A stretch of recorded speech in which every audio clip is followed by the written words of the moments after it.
First time బయట మనం 100% చేస్తున్నాము. రేంజ్ వచ్చేసి 419 కిలోమీటర్స్ చూపిస్తుంది.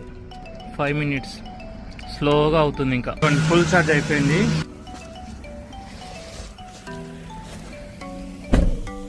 మనం అన్నట్టే అక్కడ 1600 చూపించింది, కానీ అప్లికేషన్లో చూపించినట్టే 1060 అయింది విత్ జిఎస్టీ.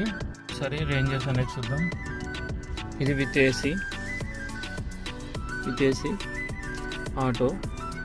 ఆటోలో 369. ఏసీ ఆఫ్ చేస్తే 420. ఇప్పుడు ఎకో మోడ్లో పెడితే 441.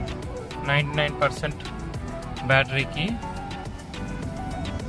ఎకో మోడ్లో విత్ ఏసీ ఆటో 338 చూపిస్తుంది.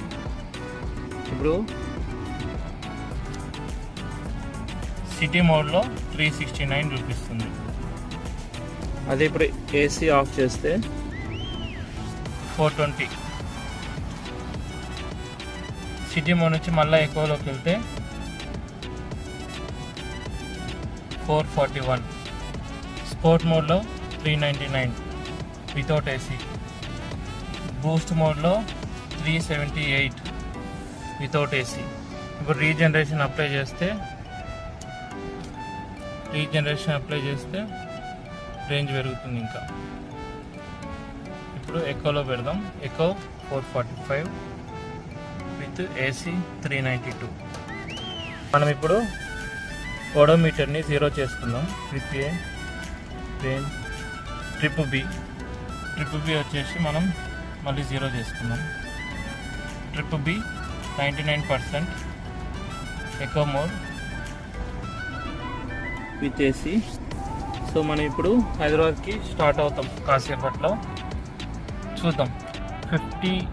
99 కదా, 49% అంటే 50% బ్యాటరీకి ఎంత రేంజ్ ఇస్తుందో చూద్దాం. మన డెస్టినేషన్ 443 కిలోమీటర్స్ ఉంది. -9% ఆఫ్ -9% ఇస్తుంది. సో మధ్యలో ఛార్జింగ్ పెట్టుకోవాల్సి వస్తుంది. ప్రస్తుతానికి అయితే బ్యాటరీ 5% చూపిస్తుంది.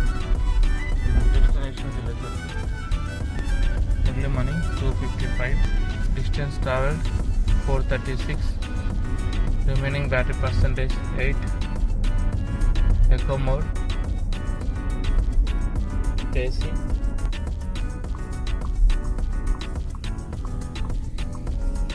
రిమైనింగ్ బ్యాటరీ పర్సంటేజ్ మన డెస్టినేషన్కి వెళ్ళేసరికి 5%. Remaining battery percentage 5. Total distance travelled 454 kilometres. Destination 400 meters. So Tata Sierra EV 75 kilowatt 1 full ఛార్జ్కి 500 kilometers ఖచ్చితంగా ఇస్తుంది. మనం అనుకున్నట్టే బ్యాటరీ పర్సంటేజ్ 5 ఉంది. 454 kilometers ట్రావెల్ చేసినాం. సో 99% బ్యాటరీ ఛార్జింగ్ అయితే పెట్టినాం. ఛార్జింగ్ పెట్టకుండా కావల్ నుంచి హైదరాబాద్కి రీచ్ అయితే అయినాం.